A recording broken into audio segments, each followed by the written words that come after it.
তো এরা তো আর্মিরা তো গাওয়া খায় একটা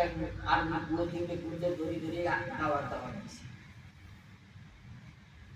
গাওয়ার দাওয়ার দিয়ে মসজিদে এনেছে আমি সবাই গাওয়া টাওয়া খাওয়াই দিয়ে নসিহত আরম্ভ করেছি দ্বিতীয় এলো হজ করেন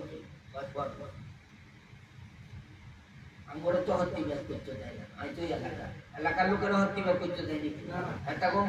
মেয়াদ আছে 5 বছর 10 বছর হলে এই এত বছর হলে করবে ইয়ার আগে করলে